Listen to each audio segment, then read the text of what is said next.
It seems every couple of years an animated character is created that grabs hold of the populace and becomes the next big thing, to the delight of some and to the annoyance of others. Lately it's hard to turn a corner without seeing Minions thrust in your face. It's almost like Universal is trying to give Disney a run for their money in the merchandising blitz department. Yeah, Star Wars and Frozen everywhere, but that's nothing compared to the Minions.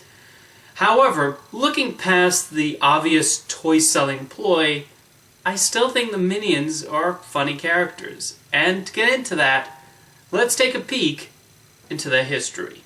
When former Disney animator Sergio Pablos first pitched the concept of Despicable Me, the Minions had not been born yet. Looking at the various Despicable Me designs featured on his website, they're nowhere to be found, which leads me to believe they were added later in production.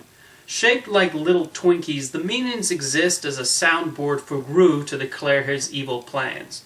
The Minions have almost a childlike fascination, which makes them instantly likable. But most importantly of all, is their design is instantly appealing.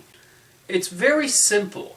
The best thing an animated character can be is instantly identifiable, and you could definitely pick the Minions out in a crowd. They also vary in shape, with some being taller and others having one or two eyes.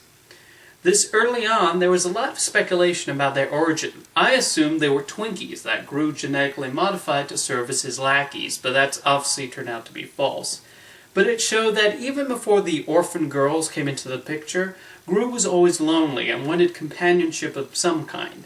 The girls added another bit of happiness and purpose to Gru's life, but he was clearly pleased with the Minions and their presence. I think it's notable to comment that Gru has a respect for the Minions, and despite his evil ways, he never punishes them or treats them badly or physically hurts them. Another important aspect is their use of language, giving them a universal quality. Directors Chris Renaud and Pierre Coffin gave them a language that mixed together French, Spanish, English, Japanese, and others. Yet through these little phrases we can understand their moods and what they want to convey. The physical comedy is also key. A lot of the humor consists of pratfalls in the vein of silent comedians, and it's incredibly animated by the team at McGuff Illumination. The timing is spot on, and the elasticity of the Minions gives the animators and storyboard artists a lot of freedom to take them in all sorts of directions. Their simplicity also works in their favor, as the Minions' humor never becomes too gross. When they flash their bottoms, it's more adorable than it is disgusting. In Despicable Me 2, their roles were expanded, and I really liked how they figured more in the plot. According to the filmmakers, they took inspiration from classic Looney Tunes cartoons with Jekyll and Hyde plots. I imagine it was a tricky task to take these adorable creations and make them horrifying. What was also clever in the creation of the evil Minions is that even the voices of modified sound different and more screechy. Again, the physicality is great, and each Minion is given a more unique personality. My favorite is a Minion with a particular love for bananas, well, more than the others. We also see more of the Minions playing dress-up and them singing, including a rocking ice cream party. What's most impressive is that the Minions even managed to take the cliché dance party finale seen in so many modern animated films and make it more fun rather than groan-inducing. I never knew I wanted to hear YMCA sung in Minionese, but I'm glad that's something that now exists in the world.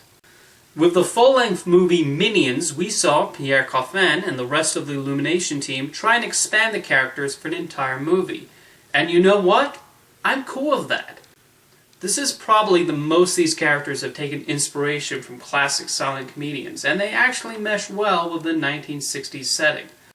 I also liked how it delved into their history, even if it contradicted my own theory on where the Minions came from. That opening sequence of the Minions going through history is so hilarious, I wish it was longer. The filmmakers were also self-aware enough of their characters and knew the jokes people would make about little evil workers traveling through history, hence the plot device of them ending up in a cave during the Napoleonic Wars. I also thought it was smart to keep the focus on 3 Minions, as it meant they could concentrate on developing Kevin, Stuart, and Bob, rather than trying to figure out how to properly make 3-dimensional figures out of the millions of Minions running around. However, when we cut back to the other Minions, the laughs certainly did not stop. I especially dug their rendition of Make 'em Laugh. It was probably to the surprise of nobody that Minions made over $1 billion, as those cute little things print money. But if Universal decides to greenlight a sequel, they kind of wrote themselves into a corner with the ending. But of course, we do have Despicable Me 3 on the way for next year, and we're sure to get more Minion fun there. I will say, as much as I enjoy the Minions' antics and totally understand why Universal merchandises them out the wazoo, I will never understand the Minion memes. You know what I'm talking about.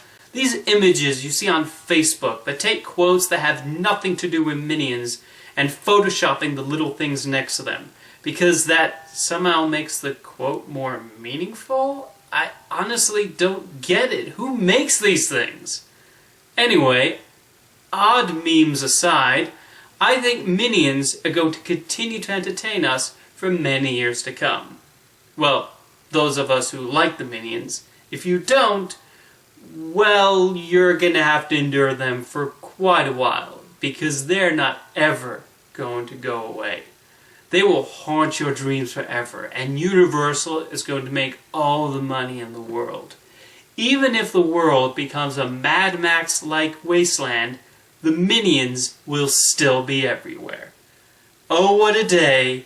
What a lovely day indeed.